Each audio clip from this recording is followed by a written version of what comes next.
Hey guys, welcome back to our channel. നിങ്ങൾ ഇപ്പോൾ ഷോർട്സിലെല്ലായിട്ട് കാണുന്നുണ്ടാവും ഷെയർ ഒരാളോട് ചൂടാന്നല്ലോ, അതായത് ഈ കാട്ട് എടുത്ത ആളോട് ചൂടാന്നല്ല. കുറെ ആൾ കമന്റ്സിലും ചോദിച്ചിട്ടുണ്ട് ഇതെന്ത് സംഭവം.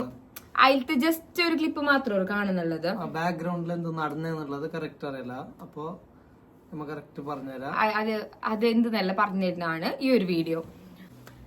അപ്പോ സംഭവം നടക്കുന്നത് ഇന്നലെ ഒരു ഉച്ച ടൈമിന് ഞങ്ങൾക്ക് കോൾ ചെയ്തിട്ടുണ്ടായിരുന്നു. ഉച്ച വൈകുന്നേരം ആ ഒരു ടൈമിന്, ഉച്ചക്ക് തന്നെ തോന്നല്ല, ഉച്ചക്ക് ഞങ്ങൾക്ക് കോൾ ചെയ്തിട്ടുണ്ടായിരുന്നു. ഞാൻ കുറച്ച് ഷെയിന്റെ പേരിലുണ്ടായി, കുറച്ച് തിരക്കായോണ്ട് തന്നെ 2 വട്ടം കോൾ ആക്കിയിട്ട് ഞാൻ എടുത്തിട്ടാ. 3ാമത്തെ കോൾ ഞാൻ നെറ്റ് ഉണ്ടാക്കി. അതിന് അയാൾ പറഞ്ഞു നിങ്ങൾ പൊരിന്റെ അടുത്തേക്ക് എത്തിയിട്ടുണ്ടെന്ന്. ഈ കാട്ടുന്നാണ് വിളിക്കുന്നുണ്ടായത്. പൊരിന്റെ അടുത്തേക്ക് എത്തിയിട്ടുണ്ടെന്ന് ഞാൻ പറഞ്ഞു. ഞാൻ പൊരയിലില്ല. അപ്പൊ അയാൾ പറഞ്ഞു കൊടുത്തിട്ടായില്ലേ, നിങ്ങൾ ഗൂഗിൾ പേ ആക്ക്, സാധനം ഇവിടെ വെക്കാന്ന്. ഞാൻ പറഞ്ഞു ഗൂഗിൾ പേയിൽ ക്യാഷ് ഇല്ല, ഒന്നല്ല നിങ്ങൾ അത് നാളെ കൊണ്ടുപോവാ, ഇന്നല്ല നാളെ കൊണ്ടുപോവാ, അല്ലാന്നുണ്ടെങ്കിൽ ഞാൻ ആകെ കുറച്ച് എത്ര കിലോമീറ്റർ ഉണ്ടാവും, 1 കിലോമീറ്റർ ആ ഒരു ചെറിയൊരു ഡിസ്റ്റൻസ് ഉള്ളത്, കുന്നിന്റെ മുകളിലേക്ക് ഡിസ്റ്റൻസ് ഉള്ളത്. അപ്പൊ നിങ്ങൾ ഇങ്ങോട്ടേക്ക് കൊണ്ടുതരുമെന്ന്. അപ്പൊ അയാൾ ഫസ്റ്റ് പറഞ്ഞ് അടുത്തേക്കായിട്ട് അയാൾ ഓക്കെ പറഞ്ഞു ആയി കൊണ്ടുതരാ. അപ്പൊ ഞാൻ പറഞ്ഞു എനിക്ക് അറിയാലോ ഈ ആൾക്ക് എല്ലാ ലൊക്കേഷൻ അറിയുന്നു. അപ്പൊ ഞാൻ ഈ ഒരു രീതിയിൽ ചെല്ലി കുന്നിന്റെ മുകളിൽ നിന്ന് കേസ് അബ്ദുള്ള പൊരിക്ക് പോകുന്ന ആടെ തിരിഞ്ഞിട്ടായിട്ട് നിങ്ങൾക്ക് കോൾ ആക്കുന്നു. അപ്പൊ അയാൾ നീ ലൊക്കേഷൻ ചെല്ല്.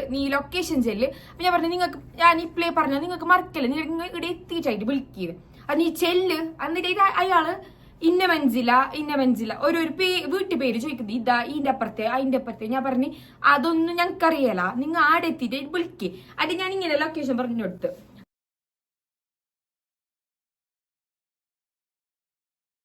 അപ്പൊ അയാൾ പറഞ്ഞ അങ്ങനെയല്ല, ഈ പോയിന്റ് അപ്പുറത്തെയാ മറ്റേ പോയിന്റ് ഇപ്പുറത്തെയാന്നെല്ലാം ചോദിച്ചു. അപ്പൊ ഞാൻ പറഞ്ഞു അതൊന്നല്ല, എനിക്ക് അതൊന്നും അറിയല, ഇത് ലൊക്കേഷന് നിങ്ങളെ ലൊക്കേഷൻ ചെല്ലാൻ പറഞ്ഞു. ഞാൻ ലൊക്കേഷൻ ചെല്ലിന്ന് കറക്റ്റ് പറഞ്ഞു കൊടുത്തിന്. പൊരയില് കാറ്, ബ്ലാക്ക് കളർ കാർ എന്നെല്ലാം പറഞ്ഞു കൊടുത്തു. അപ്പൊ അയാൾ പറഞ്ഞു നിങ്ങൾക്ക് ഇത് സാധനം വേണ്ടാന്നുണ്ടെങ്കിൽ ക്യാൻസൽ ആയിക്കോന്ന്.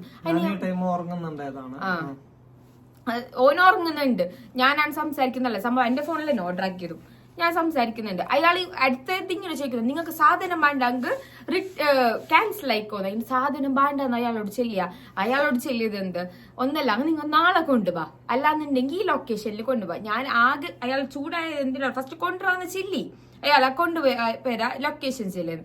ഞാൻ ലൊക്കേഷൻ ചെല്ലിയത് ഞാൻ പറഞ്ഞു നിങ്ങളുടെ എത്തിയിട്ടായിട്ട് വിളിക്ക്. ആ ഒരു ബോർഡ് പറഞ്ഞു, ഈ ബോർഡിന്റെ അടുത്ത് എത്തിയിട്ട് വിളിക്കുക. ആടെ ഞാൻ പറഞ്ഞുതരാം എന്റെ മറക്കുമല്ലേ ബൈ തെറ്റുണ്ടായിട്ട്. അപ്പോ ആണ് അയാൾ ഇങ്ങനെ നിങ്ങൾക്ക് വേണ്ടെങ്കിൽ ക്യാൻസൽ ആയിക്കോ. ഞാൻ നിങ്ങളോട് ഞാൻ ക്യാൻസൽ ആക്കണോന്ന് ചെല്ലിനാൽ അയാള് റോങ് ആയി, റിട്ടേൺ ഞാനും റോങ് ആയിട്ടാന്നൊന്നല്ല, റിട്ടേൺ ഞാനും റോങ് ആയി. ഒരാളെന്താ റോങ് ആയെങ്കിൽ മറ്റാള് റോങ് ആവും. കസ്റ്റമറിനോട് ഡീലാക്കേണ്ട ഒരു സാധനമുണ്ട്, അതുപോലെ കസ്റ്റമറിനെ ഡീലാക്കി കസ്റ്റമർ റിട്ടേൺ. അയാളെ മട്ടെന്തറിഞ്ഞാ നിങ്ങോ ഇത് വേണ്ടെന്നുണ്ട് നിങ്ങൾ ക്യാൻസൽ ആയിക്കോ. നമ്മ ക്യാൻസൽ ആക്കാനല്ലേ ഓർഡർ ആക്കുന്നത്, സാധനം ഓർഡർ ചെയ്യുന്ന അയാളോടല്ല നിങ്ങോ ഇത് ഞങ്ങൾക്ക് അത് വേണ്ടാന്നൊന്നല്ല ഞങ്ങൾ ചെല്ലുന്നുള്ളത്. ഒന്നല്ലെങ്കിൽ നാളെ കൊണ്ടുപോയി, അയാൾക്ക് ഒരു ഓപ്ഷൻ കൊടുത്തു നാളെ കൊണ്ടുപോയി, അല്ലെങ്കിൽ ഇവിടെ കൊണ്ടുത്താ അവർക്ക് ബുദ്ധിമുട്ടാണ്ടായിട്ടാണ് നാളെ ഞാൻ ചെല്ലിയത്. അതും കഴിയല. ഇത് പിന്നെ ഈ ബോട്ടിന്റെ അടുത്ത് എത്തിയിട്ട് അയാൾക്ക് വിളിക്കാൻ കഴിയല്ലോ. അയാൾ ഇപ്പൊ എന്റെ ലൊക്കേഷൻ അങ്ങനെ ഞാൻ 2 വളവ് തിരിഞ്ഞെടുത്ത്. എന്നിട്ടും അയാൾ അതല്ല ഇത് നിന്നിട്ട് ഭയങ്കര ചൂടാവും. പിന്നെ എന്നിട്ട് ഞാനും ബൈലോട്ട് റോങ് ആയി. അപ്പൊ എന്നോട് പറഞ്ഞു ഇത് നിങ്ങൾക്ക് ഇനി സാധനം വേണോ, നിങ്ങളുടെ അടുത്തേക്ക് കൊണ്ടുതരുന്നതല്ല എന്റെ പണിന്ന്, നമ്മളുടെ അടുത്തേക്ക് കൊണ്ടുതരുന്നതല്ല അയാളെ പണിന്നാണ് അയാൾ പറയുന്നത്. ഓക്കെ അതുകൊണ്ട് തന്നെയല്ലേ ഞമ്മ ചെല്ലിയത് നാളെ കൊണ്ടുപോകാ സാധനം. അത് അയാൾ മുമ്പും കുറെ സൈറ്റ് നല്ല ഓർഡർ ചെയ്യുന്നുണ്ട്, എല്ലാരും നല്ല രീതിയിൽ കൊണ്ടുതരുന്ന ഡെലിവർ ആക്കുന്നത് നേരെ പോകുന്ന ഒരു പ്രശ്നം ഉണ്ടായിട്ടാ. അത്ര ഈ ഫ്ലിപ്കാർട്ടിൽ ഇത് 3ാമത്തെ പ്രാവശ്യമാണ് അങ്കന്നെ ഇത് 2 വട്ടം അനുഭവപ്പെട്ടിട്ടുണ്ട്. അത് ഓൾറെഡി അത് ലേറ്റ് ആയിട്ട് 1 വീക്ക് കഴിഞ്ഞിട്ട് സാധനം വരുന്നുണ്ടായിരുന്നു. അങ്ങനെ ഓക്കെ പ്രശ്നമില്ല, അത് ഓർഡർ ആക്കിയിട്ട് വന്നതിന് ശേഷം അവർക്ക് വിളിച്ചിട്ടുണ്ടായിരുന്നു ഇത് ഏടുള്ള ലൊക്കേഷൻ എവിടെയെന്നല്ല. ഓൾറെഡി ക്ലിയർ ആയിട്ട് ലൊക്കേഷൻ മെൻഷൻ ആക്കിയിട്ടുണ്ട്. അതിന്റെ മുകളിലേക്ക് അയാൾ വിളിച്ച് അങ്ങനെ ഇവിടെ പറഞ്ഞ് പോസ്റ്റ് ഓഫീസിന്റെ അടുത്താണെന്നല്ല പറഞ്ഞു. അങ്ങനെ പോസ്റ്റ് ഓഫീസിന്റെ അടുത്തേക്ക് എത്തിയിട്ട് വിളിക്കുന്നല്ല പറഞ്ഞിട്ട് വെച്ചു 15 മിനിറ്റ് വിളിക്കാൻ പറഞ്ഞ അയാള്. പിന്നെ അതിന് ശേഷം ഞാൻ ഫോണ് രണ്ടാമത് എന്താ ഇപ്പൊ അയാളെ കാണുന്നില്ല, ഞാൻ ഫോണ് അതിലെടുത്തിട്ട് നോക്കുമ്പോ ഓട്ടോമാറ്റിക് ആയിട്ട് ക്യാൻസൽ അടിച്ചിട്ടുണ്ട്. അപ്പൊ ഇതില് കുറെ ആളെ ചോദിച്ചിട്ടുണ്ടായിരുന്നു OTP ഇല്ലാത്ത അവരെങ്ങനെ ക്യാൻസൽ ചെയ്തെന്നുള്ളത് ഒരു സംശയമാണ്. അത് ഞമ്മക്കും ഉണ്ടായിരുന്നു, അതെങ്ങനെ നമ്മൾ OTP ഇല്ലാതെ ക്യാൻസൽ ചെയ്യാൻ പറ്റുന്നത്. ഫ്ലിപ്കാർട്ടിന്റെ ടീം വന്നിട്ടുണ്ടായിരുന്നു. അവരെന്നെ പറഞ്ഞതാണ് 3 പ്രാവശ്യം ഇപ്പൊ റെസ്പോൺസ് ഇല്ല എന്ന് അവര് കൊടുത്തെങ്കിൽ ഓട്ടോമാറ്റിക് അത് ക്യാൻസൽ ആയിട്ട് പോകും. അപ്പൊ അതിന് നമ്മൾ OTP ഒന്നും ആവശ്യമില്ല. OTP ആവശ്യമൊന്നുമില്ല. നമ്മൾ 3 പ്രാവശ്യം അതായിട്ട് റെസ്പോൺസ് ഇല്ല എന്ന് അവര് കൊടുത്തെങ്കിൽ ഓട്ടോമാറ്റിക് അത് ക്യാൻസൽ ആവും. അപ്പോൾ ഈ ഒരു എക്സ്പീരിയൻസ് ഞങ്ങൾക്ക് മുമ്പ് ഉള്ളതുകൊണ്ടാണ് ഞങ്ങൾക്ക് എന്തായാലും ഞാൻ വർക്കിന്റെ ഇടയിൽ നിന്ന് അണിച്ചിട്ട് പോയത്. ഞങ്ങൾക്ക് എന്തായാലും അയാളൊക്കെ എനിക്ക് കാണണമെന്നുണ്ടായിരുന്നു. എന്നിട്ട് ഞാൻ പറയാം, എന്നിട്ട് എന്നോട് കോളിൽ പറഞ്ഞതില്ലെങ്കിൽ ഇത് നിങ്ങളുടെ അടുത്തേക്ക് കൊണ്ടുതരാനൊന്നും നമുക്ക് കയ്യേലാന്ന്. പിന്നെ അയാൾ എന്തിനു ഫസ്റ്റ് കൊണ്ടുതരാന്ന് ഒത്തോണ്ടാണ് ഞാൻ ലൊക്കേഷൻ പറഞ്ഞു കൊടുത്തത്. കൊണ്ടുതരാൻ കയ്യേല, നിങ്ങൾക്ക് ബാണോന്നുണ്ടെങ്കിൽ ഇനി ഓഫീസിൽ പോയിട്ട് എടുത്തോ, ഇനി ആടെ ഉണ്ടാവും. അപ്പൊ ഞാൻ ചോദിക്കുന്നുണ്ട് നിങ്ങളെ ഓഫീസ് ചെയ്തോന്ന്. അപ്പൊ അയാൾ പറയുന്നില്ല, ചോദിക്കുന്നുണ്ട് ഇതിന്റെ ഇടയിൽ പറയുന്നില്ല, കട്ടാക്കി അയാൾ കോള് കട്ടാക്കി. അതുകൊണ്ട് പിന്നെ ഞാനൊരു 10 ഓട്ടോമാറ്റ് ഞാൻ അയാൾക്ക് അങ്ങോട്ടേക്ക് വിളിച്ച്, ഇത് ഞങ്ങൾക്ക് എന്തിന് വിളിച്ചത്, ഞങ്ങൾക്ക് ഓഫീസിൽ തോന്നല്ല അങ്ങനെ നമ്പർ കൊണ്ടാ അല്ലെങ്കിൽ ഓഫീസിലത്തെ ലൊക്കേഷൻ കൊണ്ടാന്ന് പറയാന്. കാരണം ഗൂഗിളിൽ അടിച്ചത് നമുക്ക് കിട്ടുന്നില്ല നമ്പർ. ഞാൻ അപ്പൊ തന്നെ നോക്കി നിലവിലില്ല എന്ന് പറയുന്നുണ്ടെങ്കിൽ അത് പിന്നെ പറഞ്ഞിട്ട് കാര്യമില്ല. അത് ഓക്കെ. എന്നിട്ട് ഞാൻ ഷെയ്നോട് ചെല്ലി ഇയാൾ ഇന്നും ഇങ്ങനെ ആക്കിയിട്ടുണ്ട്, മുമ്പ് ഇങ്ങനെ ആക്കിയിട്ടുണ്ട്. പിന്നെ എന്റെ അറിയുന്നതിലും ഇങ്ങനെ തന്നെ ഒരു എക്സ്പീരിയൻസ് ഉണ്ട്. ഇങ്ങനെ ആക്കിയെങ്കിൽ ഇയാൾ എപ്പോഴും നമ്മൾ ഓർഡർ ഇങ്ങനെ ആക്കും, നമുക്ക് പോയിട്ട് നമുക്ക് സാധനം എടുത്തിട്ട് വരാം. അങ്ങനെ ഞാൻ വർക്കിന്റെ ഇടയിൽ വെച്ചിട്ട് വണ്ടി എടുത്തിട്ട് പോകുന്നതാണ്. പോയിട്ട് ഞങ്ങളെ കടോത്ത് ആ ഒരു സൈഡ് തന്നെ അയാളുണ്ട് ഉണ്ടാവുമെന്ന് ഞങ്ങൾക്ക് തോന്നി, ധാരണ എന്താ കട ഉണ്ടാവുന്ന. അങ്ങനെ അടുത്തേക്ക് എത്തി. അപ്പൊ നമ്മ വീഡിയോ ഓണിലില്ല. അയാള് നമ്മ ഇങ്ങനെ നിർത്തൽ അയാൾ നിർത്തിയില്ല. അപ്പൊ നീ കുറച്ച് ഫ്രണ്ട് ആയിട്ട് നിർത്തി. ഞാൻ കറക്റ്റ് അയാൾ മുമ്പിൽ കൊണ്ടുപോയിട്ട് നിർത്തിയിട്ടില്ല. നിർത്തറോ ഞങ്ങക്ക് സംസാരിക്കാണ്ട് നിർത്ത്. അയാള് നിർത്താത്ത വണ്ടി എടുത്തിട്ട് ഒറ്റ പോകും. ഒരാളെ ഒരു കള്ളത്തരില്ലാന്നുണ്ടെങ്കിൽ ഒരു തെറ്റില്ലാന്നുണ്ടെങ്കിൽ ഒരാൾ എന്തായാലും സ്വാഭാവികമായിട്ട് മുണ്ടാ നിൽക്കൂ. അല്ലാതെ ഈ കള്ളനെ പോലെ എടുത്തിട്ട് വണ്ടി ഒന്നും പോവല്ല. ഞാൻ ഇങ്ങനെ ചെല്ലുന്നുണ്ട്, എന്റെ ഓർഡർ നിങ്ങളിലുണ്ട്, ഫാത്തിമത്ത് സാനാന്നല്ല ഞാൻ പറയുന്നുണ്ട്. ഇതൊന്നും കേൾക്കാത്ത അയാൾ വണ്ടി എടുത്തിട്ട് പോയി. അപ്പൊ ഞമ്മ തിരിച്ച് അങ്ങനത്തെ അയാളെ തിരിച്ചിട്ട് പോകുമ്പോഴാണ് ഞാൻ ഈ വീഡിയോ എടുക്കുന്നത്. കാരണം ഫസ്റ്റ് അയാൾ എന്താക്കി നമ്മളോട് മുണ്ടന്നെ അയാൾക്ക് താല്പര്യമില്ല. അയാൾക്കെല്ലാം ചെല്ല നിങ്ങൾ ഓർഡർ ഇത് ഉണ്ട് ഞങ്ങളെ കയ്യില്, എന്ത് പ്രശ്നോ എന്തെന്ന് ചോദിക്കാം. അതൊന്നും ചോദിക്കാനും പറയാൻ എന്തെന്ന് വണ്ടി എടുത്ത് നേരെ വിട്ട്. അങ്ങനെയാണ് നമ്മ ആ വീഡിയോ എല്ലാം എടുത്തത്. വീഡിയോ നമുക്ക് അയാൾ എന്നിട്ട് ലാസ്റ്റ് ആ വണ്ടി എടുത്തിട്ട് നമ്മളെ ഒരു ഇടവഴിയുണ്ട്, കാർ പോകാൻ പറ്റാത്ത പോക്കറ്റ് റോഡിലേക്ക് എടുത്തിട്ട് ലാസ്റ്റ് കാർ പോകാൻ പറ്റാത്ത ഒരു വഴിയുണ്ട്, അതിന്റെ ഉള്ളിലേക്ക് കൂടിയിട്ട് ഒറ്റൊരു പോക്ക്. അതെന്തിന് അയാൾക്ക് തെറ്റുണ്ടല്ലേ? അയാള് സാധാരണ സ്വാഭാവികമായിട്ട് ഒരു തെറ്റില്ലാന്നുണ്ടെങ്കിൽ അയാൾക്ക് നിർത്തി. അല്ലെങ്കിൽ അയാൾക്ക് നിർത്തിച്ചിരിച്ചല്ല ഞാനോട് എന്ത് ചോദിക്കണ്ട, ഞങ്ങൾ ഓഫീസിലേക്ക് നമ്പർ തന്നോട്ട് നമ്പർ തരാ. എന്താണ് അയാൾക്ക് നിർത്താത്ത ഈ വണ്ടി എടുത്തിട്ട് കള്ളമാറ പോലെ പായുന്നുണ്ടാണ് ഞമ്മ വീഡിയോ എടുത്തിട്ട് ഇട്ടന്നെ. കാരണം ഇത് അറിയണോ, അവർക്ക് എങ്ങനെ അറിയണോ? എന്നിട്ട് ഞമ്മ ഈ വീഡിയോ ഇടുന്നാട്ടി മുന്നില് ഇവർക്ക് കോണ്ടാക്ട് ആക്കാൻ നോക്കി ഓഫീസില്.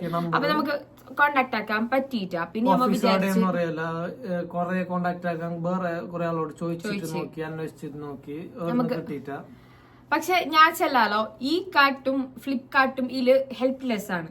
കാരണം നിരപരാധികൾ ആകെ ഇങ്ങനെ ഒരാളെ അസൈൻ ചെയ്യുന്ന മാത്രം ഡെലിവറി ഗൈസിന് അങ്ങനെ അവര് ബാക്കിയാണ് ചെയ്യുന്നത്. ഇതിനു മുമ്പ് ഞമ്മ ഈ ഒരു ഡെലിവറിന്റെ ഇവര് വരുന്നാട്ടി കൊറേ മുമ്പ് ഞമ്മ ഇത് വേറെ ഫ്ലിപ്കാർട്ടിൽ കൊറേ ഓർഡർ ആക്കിന്, കൊറേ നമ്മളെ സാധനം നേരെ കിട്ടിന്, ഒരു പ്രശ്നം ഓർഡർ ആക്കണ്ടേ ഫ്ലിപ്കാർട്ടിൽ നിന്നാണ്. അതുകൊണ്ട് ഞാനിപ്പോ ഈ ഒരു ഇതിലുണ്ടോണ്ട് ഞാൻ അധികം ഓർഡർ ആക്കേണ്ടി വരുന്ന ഒരു സാധനം അതെല്ലാം ഓർഡർ ആക്കി നമുക്ക് നേരെ കിട്ടിന്. ഇപ്പൊ കുറച്ചായിട്ടാണ് ഈ ഒരു പ്രശ്നം വരുന്നത്. അങ്ങനെ ഞാൻ എടുത്തിട്ട് ഇൻസ്റ്റാൾ വീഡിയോ ഇട്ടിട്ട് നമുക്ക് കുറെ ആൾക്കാർ നമുക്ക് പേഴ്സണൽ മെസ്സേജ് അയച്ചിട്ട് ചെല്ലീന് ഞങ്ങൾക്ക് ഇതേ അനുഭവം, അയാൾ തരുന്നില്ല, സാധനം തരുന്നില്ല. പിന്നെ കുറച്ചു ഇപ്പൊ കുറച്ചിങ്ങനെ നടക്കാനുണ്ടാകുന്നില്ലേ, കുറച്ചു അപ്പൊ നിങ്ങൾ റോഡ് സൈഡിലേക്ക് വാ, ഷോർട്ട് ഡിസ്റ്റൻസ് കഴിയുന്നില്ല. അപ്പൊ നിങ്ങൾ റോഡ് സൈഡിലേക്ക് വാ, നിങ്ങൾ അടുത്തേക്ക് വാ, നിങ്ങൾ ഇടത്തേക്ക് വാ, അങ്ങനെ ചെല്ലുന്നല്ലോ. പിന്നെ ക്യാൻസൽ ആക്കുന്നല്ലോ. അപ്പൊ ഇതേ അനുഭവം കുറെ ആൾക്കാർ ഞങ്ങക്ക് കമന്റിലിട്ട് ഈ ചേസ് കഴിഞ്ഞിട്ട് അവിടെ നിർത്തിയിട്ട് എന്റെ ചങ്ങന്റെ ഷോപ്പിന്റെ അടുത്ത് നിർത്തിയിട്ട് നമുക്ക് ആടുന്നു കുറെ ആള് പറഞ്ഞിന് ഞങ്ങൾക്കും ഇതേ അനുഭവം ഉണ്ടായിരുന്നു. അയാളെ കിട്ടിയ 2 കൈ നമ്മൾ പൊട്ടിച്ചെന്ന് അടുക്ക പറഞ്ഞിട്ടുണ്ട്. ഞമ്മ ഈ പൊട്ടിക്കാനോ ഇതാക്കാനോ എന്തിനുമല്ല പോയത്. ഞമ്മ ചോദിക്കാന് എന്തിനിങ്ങനെ ആക്കുന്നേന്ന് അതാണ്. അല്ലാത്ത ഇത് അറ്റ്ലീസ്റ്റ് സംസാരിക്കാൻ എന്ത് തരാത്തതിന്റെ ഒരു കാരണം. ഇപ്പൊ നമ്മളെ സാധനോ നമ്മളെ കൈക്ക് തരാത്തിക്കാൻ ഒരു കാരണമാണ് അയാൾക്ക്. അത് എന്താണ് ഓർഡർ ചെയ്യുന്നത്, അതിപ്പോ ഞമ്മക്ക് എത്തുന്നില്ല എന്നുണ്ടെങ്കിൽ അതിന്റെ ബാക്കിൽ റീസൺ ഉണ്ടാവും. എന്തെന്ന് അറിയാനാണ് ഞമ്മ ഈ ചേസ് ആക്കിയതും പോയതല്ലോ. എന്നിട്ട് അയാള് മുണ്ടാനേ സംസാരിക്കാനേ നിന്നിട്ടാ വണ്ടി എടുത്തിട്ട് ഒരേ പോക്ക് പോയി. പക്ഷെ ഞാനത് ഫ്ലിപ്കാർട്ടാണ് ഈ കാർട്ടിന്ന് പറഞ്ഞത്, അത് അവരെ വീഡിയോ എത്താന് കറക്റ്റ് ഈ കാർട്ടിന്റെ അവർക്ക് വീഡിയോ എത്തിന്. പക്ഷെ അവര് നമ്മ ഒരിക്കലും തെറ്റ് പറയുന്നില്ല, കാരണം അവർക്ക് സംസാരിച്ച് വന്നിട്ട് സംസാരിച്ച് വീട്ടിലേക്ക് തന്നെ അവര് വന്നിട്ടുണ്ട്. അത് ആ വീട്ടിലേക്ക് വന്നതോടെ നമുക്കറിയാം അവരുടെ റെസ്പോൺസിബിൾ ടീമാണ്. റെസ്പോൺസിബിലിറ്റി ഉള്ളതുകൊണ്ടാണ് അവര് നമ്മുടെ പൊരക്കന്നെ വന്നിട്ട് നല്ല മാന്യമായ രീതിയിൽ നേരെ സംസാരിച്ചിട്ട് അവർ ചില ഭാഗത്തുനിന്ന് വന്ന തെറ്റാണ്, അതായത് ഡെലിവറി കൈ എന്ത് ചെയ്യുന്നത് നമുക്ക് അറിയുന്നില്ല. അതായത് ഇപ്പൊ ഇതില് മെയിൻ തെറ്റ് വന്നെന്ന് പറഞ്ഞെങ്കിൽ ഇവർക്ക് അറിയുന്നില്ല, ഈ ഡെലിവറി ബോയ് ഈ നാട്ടിൽ ചെയ്യുന്നെന്തെന്ന് അറിയുന്നേയില്ല. അവര് വിചാരിക്കുന്ന ഓക്കെ നേരെ ഉണ്ടാവും എന്ന് പറഞ്ഞിട്ട് ആ ഒരാള് മുമ്പോട്ട് കൊണ്ടേ. അപ്പൊ ഇപ്പൊ ഈ എന്റെ ഒരു വീഡിയോ കാരണമാണ് എല്ലാവരും കമന്റ് ഇടുന്നു പറയുന്നുള്ളത്. അവർക്കിപ്പോ കറക്റ്റ് അറിഞ്ഞു കംപ്ലൈന്റ്സ് എന്തെല്ലോ. അവരിപ്പോ ഈ ഡെലിവറി എല്ലാം ചെയ്യുന്ന ടൈമിന് എല്ലാം കോൾ റെക്കോർഡിംഗ് ആവുന്നുണ്ട്. അപ്പൊ ഇപ്പൊ അവരതെല്ലാം എടുത്തിട്ട് ചെക്ക് ചെയ്ത് എന്നിട്ട് ഷെയ്നോട് ചോദിച്ചു നിനക്ക് മുമ്പുണ്ടായ എക്സ്പീരിയൻസ് എന്തെന്ന് ചോദിക്കുമ്പോ ഷെയ് പറഞ്ഞ് ട്രാക്കിംഗ് ID നോക്കി എന്നിട്ട് അവന്റെ കോൾ റെക്കോർഡ് ആക്കി. അപ്പൊ പറഞ്ഞ അതെ അയാളിൽ തെറ്റുണ്ട്, അയാള് നിങ്ങളത് ക്യാൻസൽ ആക്കിയത്. ആ കഴിഞ്ഞ ഓർഡർ അവരാടെ തന്നെ ഇരുന്നിട്ട് നോക്കിയിട്ട് അവര് പറഞ്ഞു ഡെലിവറി കഴിഞ്ഞ തന്നെ തെറ്റ്. അപ്പൊ ഞങ്ങളേന്ന് വന്ന തെറ്റ്. പക്ഷെ ഈ വന്ന ഈ കാർട്ടിന്റെ അവര് ഞാൻ പറയാലോ നല്ല റെസ്പോൺസിബിലിറ്റി ആയിട്ടുള്ള ടീം അവരായിട്ട് മാപ്പൊക്കെ ചോദിച്ചിട്ടാണ് പോയത്. കാരണം അവരെ ഭാഗത്ത് നിന്ന് വന്ന തെറ്റ് നടുക്ക് അവര് പറഞ്ഞു, അതായത് അവരെ ഡെലിവറി കൈയാണ് ഇങ്ങനെ ചെയ്തത്. പക്ഷെ ആ ഒരു ഈ കാർട്ടിന്ന് വന്ന തെറ്റെന്ന് നമുക്ക് ഒരിക്കലും പറയാൻ പറ്റില്ല. അവർ നല്ല റെസ്പോൺസിബിൾ ആയതുകൊണ്ടാണ് ഇപ്പൊ വന്നത്. പ്രശ്നമല്ല ഇത് ആ ഒരു ഡെലിവറി കഴിഞ്ഞ വന്നൊരു പ്രശ്നമാണ്. അവര് പറഞ്ഞു നല്ലോണം ഗൈഡ് ചെയ്തിട്ടുണ്ട് ഇവർക്ക് ട്രെയിനിങ്ങും അത് ഇതെല്ലാം കൊടുത്തിട്ടാണ് അയക്കുന്നത്. എന്നിട്ടും ഇങ്ങനെ ചെയ്യുന്നത് എന്തെന്ന്. പിന്നെ ഇവർക്ക് ഭയങ്കര ഇതായെന്ന് പറഞ്ഞാൽ ആരും ഇതുവരെ ഒരു കംപ്ലൈന്റും ആക്കിയിട്ടില്ല. ഇപ്പൊ ഞങ്ങൾ നോക്കൂ ഫസ്റ്റ് ഇങ്ങനെ ആയതുകൊണ്ട് തന്നെ ഞമ്മ ഇങ്ങനെ കഴിഞ്ഞ പ്രാവശ്യം കേൾക്കിയിട്ടുണ്ടായിരുന്നു. ഈ പ്രാവശ്യം വീഡിയോ കൂടി എടുക്കാൻ തോന്നിയാല് നമ്മ എന്തറിഞ്ഞ എന്നോട് ഈ ഒരു ഡയലോഗ് പറഞ്ഞിട്ടാണ് അയാൾ ഫോൺ വെച്ചത്. ഇനി നിനക്ക് സാധനം ഞാൻ കൊണ്ടുതരുന്നില്ല, നീ ഞങ്ങളെ ഓഫീസിലേക്ക് തന്നെ വന്നിട്ട് എടുത്തോന്ന്, നിനക്ക് വേണോന്നുണ്ടെങ്കിൽ ഓഫീസിലേക്ക് വന്നിട്ട് എടുത്തോന്ന്. അതെന്താ അങ്ങനത്തെ ടോക്ക്? അതുകൊണ്ടാണ് ഞാൻ ഷെയ്നെ എണിപ്പിച്ചിട്ട് എന്താ അയാളോട് സംസാരിക്കണോ കസ്റ്റമർ ഡീലാക്കുന്നതിന്റെ ഒരു രീതിയുണ്ട്. ഇത് ഭയങ്കര റൂഡായതുകൊണ്ടാണ് ഞങ്ങൾക്ക് ഇത് ഇതിന്റെ ബാക്കിന്ന് ഞാൻ ഒരിക്കലും പറയുന്നില്ല ഞാൻ അയാളോട് അങ്ങോട്ട് റോങ് ആയിട്ടാണ്, അയാൾ ഇങ്ങോട്ട് റോങ് ആയിട്ടാകുമ്പോ ഞാൻ അങ്ങോട്ട് റോങ് ആയിട്ട് പറഞ്ഞത്. പിന്നെ നിങ്ങൾ എന്തിനാ ലൊക്കേഷൻ ചോദിച്ചത്? കൊണ്ടുതരാൻ പറഞ്ഞിട്ടല്ലേ ഞാൻ ലൊക്കേഷൻ തന്നിട്ട് ഞാൻ റൂഡായിന്. അങ്ങനെ ഇത് ഇപ്പൊ ഞാൻ എടുത്തു പറയുന്നു ഈ കാർട്ടിന്റെ അവരെന്ന് പറ്റിയ തെറ്റില്ല. ഡെലിവറി ബോയ് ഡെലിവറി ബോയിന്റെ മാത്രം അത് നമുക്ക് മനസ്സിലായത് പറഞ്ഞെങ്കിൽ ഇപ്പൊ ഇവര് വന്നിട്ട് നമ്മളോട് സംസാരിച്ച്, ഇല്ലാന്നുണ്ടെങ്കിൽ ഇവർക്ക് സംസാരിക്കേണ്ട ആവശ്യമില്ല. ഇവരെ ക്ലിയർ ആക്കി. അപ്പൊ നമുക്ക് തോന്നി ഇവര് മുമ്പത്തെ ഓർഡർ പാസ്റ്റ് ഓർഡർ പോലും എടുത്തിട്ട് അവരെ കോൾ റെക്കോർഡ് നോക്കി അവർക്കും ബോധ്യപ്പെട്ട് അവര് അതിന് വേണ്ടുള്ള ആക്ഷൻ എടുക്കുന്നു അവര് പറഞ്ഞിട്ടുണ്ട്. അല്ലാത്ത ഇത് ഇപ്പൊ കുറെ ആൾ പറയുന്നുണ്ട് ഈ കാർട്ട് ഫ്ലിപ്കാർട്ട് അല്ലെങ്കിൽ ഇങ്ങനെ ചെയ്യുന്നുണ്ടെന്ന്. ആക്ച്വലി നിങ്ങൾക്ക് എന്തെങ്കിലും നിങ്ങളുടെ ഡെലിവറി ബോയിന്റെ കംപ്ലൈന്റ് ഉണ്ടെങ്കിൽ അപ്പൊ അവരെ മെയിലിലേക്ക് ഒന്ന് കംപ്ലൈന്റ് രജിസ്റ്റർ ആക്കണം. അവർക്ക് അറിയുന്നില്ല വീട് എന്ത് ചെയ്യുന്നുണ്ടെന്ന് അവർക്ക് അറിയുന്നില്ല. അവർക്കറിയില്ല. ഇതിപ്പോ അപ്പൊ അവർക്ക് നമ്മ ഇപ്പൊ സാധനം അവർക്ക് ഡെലിവറി ചെയ്യുന്നു നല്ല രീതിയിൽ ചെയ്യുന്നു എന്നാണ് വിചാരിച്ചത്. ഈ ഒരു വീഡിയോ കൊണ്ടാണ് അവർക്ക് മനസ്സിലായത് ഇങ്ങനെയല്ല ഇവിടെ നടക്കുന്നുണ്ട്. അപ്പൊ ഇപ്പൊ ഈ കാർട്ട് എന്നല്ല എല്ലാ ഡെലിവറി ബോയ്സിനും ഇതൊരു പാടായിട്ട് മാറണം. കാരണം നമ്മ ഓർഡർ ചെയ്യുന്നത് നമ്മളെ കൈക്ക് കിട്ടാനാണ്. അല്ലാതെ നിങ്ങളെ ഇഷ്ടത്തിന് ഇത് ക്യാൻസൽ ആക്കാനും വേണ്ടിയിട്ടല്ല നമ്മ ഓർഡർ ചെയ്യുന്നുള്ളത്.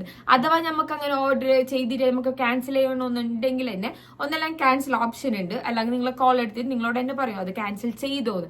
ഇത് നമ്മ രണ്ടും ചെയ്യാത്ത നിങ്ങളെ ഇഷ്ടത്തിന് നിങ്ങൾ ക്യാൻസൽ ചെയ്യുന്നുണ്ടെങ്കിൽ നീ നല്ലോണം അത്യാവശ്യം ഉണ്ടാകുമല്ലോ ഒരു സാധനം ഓർഡർ ആക്കിയിട്ടുണ്ടായിരുന്നു കിട്ടാത്തായത്. അപ്പൊ അങ്ങനത്തെ എന്തെല്ലോ പ്രശ്നം വരുന്നു. ആൻഡ് ഇപ്പം നിങ്ങൾ ഇത് ഫ്ലിപ്കാർട്ടിലും ഈ കാർട്ടിലും ഓർഡർ ചെയ്യുന്നതിന്റെ ആരും പേടിക്കണ്ട. കാരണം ഡെലിവറി പോയിന്റ് എടുക്കുമെന്ന് പറഞ്ഞിട്ടുണ്ട്. അപ്പൊ ഇനി റിസോൾവ് ആവുന്നു. അപ്പൊ ഞാൻ ഈ വീഡിയോ ഡിലീറ്റ് ആക്കാത്തെന്ന് പറഞ്ഞു കുറച്ചാളിലേക്ക് എത്തണം. ഈ ഒരു ആളെ ഇങ്ങനത്തെ ഒരു സംഭവം പറ്റിയിട്ടുണ്ട് എന്ന് ആൾക്കാർക്ക് അറിയണം. അല്ലാത്ത ഇട്ടതാണ്. അപ്പൊ നിങ്ങൾ ആരും ഇനി ഈ കാർട്ടിന്റെ ആ കമ്പനി നമ്മ പേരെടുത്തിട്ട് കമ്പനീനെ പറഞ്ഞെന്ന് പറഞ്ഞാൽ നമുക്ക് അയാളെ പേരറിയില്ല.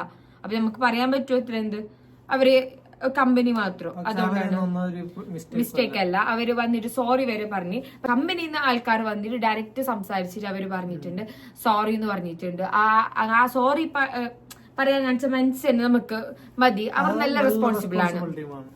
അപ്പോ അത്രയാണ്. അപ്പൊ കുറെ ആൾ ഇതിന്റെ എക്സ്പ്ലനേഷൻ ചോദിക്കുന്നുണ്ട്, എന്ത് സംഭവിച്ചത്. ആ വീഡിയോ മാത്രമല്ല നിങ്ങൾക്ക് കാണുന്നുള്ളത്, അത് എന്ത് സംഭവിച്ചത് ഇതാണ്. അപ്പൊ ഈ ഒരു കമ്പനിയല്ല, എല്ലാ ഡെലിവറി ബോയും എല്ലാ ഇതൊരു പാടായിട്ട് മാറും. നല്ല രീതിക്ക് കസ്റ്റമറും നല്ല രീതിക്കുമുണ്ട്. ഞമ്മ ഇപ്പൊ ഓർഡർ പിന്നെ ഞാൻ ഒരു ഇതിച്ചല്ല ഇതെന്നല്ല, കുറെ അധികം ഞമ്മ ഇപ്പോ കോൾ എടുക്കാനോ 1 മിനിറ്റ് വൈതെങ്കിലില്ല ഞമ്മ എന്തു മറ്റേ ഇനി ഈ ഫോണിന്റെ അടുത്ത് കാത്തു നിക്കുന്നുണ്ടായി ഈ കോളിന് വേണ്ടിട്ട്. നിങ്ങൾ ഫോൺ എടുക്കാത്ത അങ്ങനെ പറഞ്ഞിങ്ങനെ കയ്യില് വേണമെന്നില്ല, വേറെ കുറെ തിരക്കിലൊക്കെ ഉണ്ടാവും. അതിലിട്ട് ഞമ്മ കസ്റ്റമറോട് നല്ല രീതിക്ക് പെരുമാറാൻ നല്ല രീതിക്കും ഉണ്ടാവും. കസ്റ്റമർ വന്നെങ്കിൽ നല്ല രീതിക്ക് ഉണ്ടെങ്കിൽ അവരും നേരെ ഉണ്ടാവും. ഈ ഫസ്റ്റിന്റെ അടുത്തല്ലേ ഫോണ് നീ എന്താ എടുക്കാത്ത അങ്ങനെയാണ് ഓൾറെഡി കസ്റ്റമർ. പിന്നെ കുറെ ആള് ഇങ്ങനെ പറഞ്ഞു എന്നോട് ഇങ്ങനെ പെണ്ണുങ്ങളോട്. പിന്നെ ഒരാള് കമന്റ് കണ്ടിനാ കണ്ണിങ്ങനെ പൊട്ടി കാങ്ങിന്നുണ്ട് പറഞ്ഞിട്ട് അങ്ങനെ കുറെ ആൾക്കാർ മെസ്സേജ് പ്രശ്നം പറഞ്ഞിട്ടുണ്ട്. അപ്പോ ഈ ടീം അത് ഒരു പരിഹരിക്കൂന്ന് പറഞ്ഞിന്, ആ ഒരു എന്തെങ്കിലും ഒന്ന് ചെയ്യൂന്ന് പറഞ്ഞിന്. അപ്പോ ഇതാണ് നമ്മളെ പറയാനുള്ളത്. അപ്പൊ ആ വീഡിയോ കണ്ടിട്ട് നിങ്ങൾ എല്ലാവരും ഈ കാർട്ട് ആൻഡ് ഫ്ലിപ്കാർട്ട് ഇങ്ങനെ വിചാരിച്ചിട്ടുണ്ട്. ആ ഒരു ഡെലിവറി ഇതിന് മുമ്പ് ഓർഡർ ചെയ്തിട്ടല്ലേ നമുക്ക് വേറെ ഡെലിവറി ബോയ് ഉണ്ട്, നമുക്ക് എല്ലാം നേരെ കിട്ടുന്നുണ്ട്. അതിന് ഈ ഒരു ഓർക്കൊരു ചെറിയൊരു തെറ്റ് പറ്റി. അപ്പോ അതാണ് അതിന് അവര് സോറിയും പറഞ്ഞിട്ടുണ്ട്. അപ്പോ ഇതാണ് കഥ. അപ്പൊ അതാണ് കഥ. അപ്പൊ നമ്മ വീഡിയോ ഇട്ടതിന്റെ ഉദ്ദേശം എന്ന് പറഞ്ഞെങ്കിൽ ഇനി ആരും ഇതുപോലെ ചെയ്യാൻ പാടില്ല. നമ്മ ഓർഡർ ചെയ്യുന്നത് നമ്മൾ ആവശ്യത്തിന് ഓർഡർ ചെയ്യുന്നത്. വണ്ടി നിർത്തിയിട്ട് സംസാരിക്കാം, അവർക്ക് അല്ലെങ്കിൽ ഓർഡർ നമുക്ക് തരാൻ പറ്റുന്നില്ല എന്നുണ്ടെങ്കിൽ കമ്പനിയിൽ പോയിട്ട് ചില ഞങ്ങൾക്ക് പണിയെടുക്കാൻ പറ്റുന്നില്ല, ഞാൻ ഒരു റിസൈൻ അടിക്കുന്നു പറഞ്ഞിട്ട് റിസൈൻ അടിച്ചിട്ട് പോവാ. നിങ്ങൾക്ക് സാധനം കൊണ്ട് തരാൻ കഴിയുന്നില്ല എന്നുണ്ടെങ്കിൽ ഡെലിവറി പണി തന്നെ എന്ത് നമ്മളെ സാധനം എത്തിക്കണമെന്നല്ല, അത് എത്തിച്ചില്ല അങ്ങനത്തെ. അപ്പൊ അതാണ് ഇപ്പോഴത്തെ കഥ. അപ്പൊ അല്ലേ ചേരാ, അപ്പൊ അടുത്ത വീഡിയോയിൽ കാണാം. വരുന്നതായിരിക്കും. ബൈ.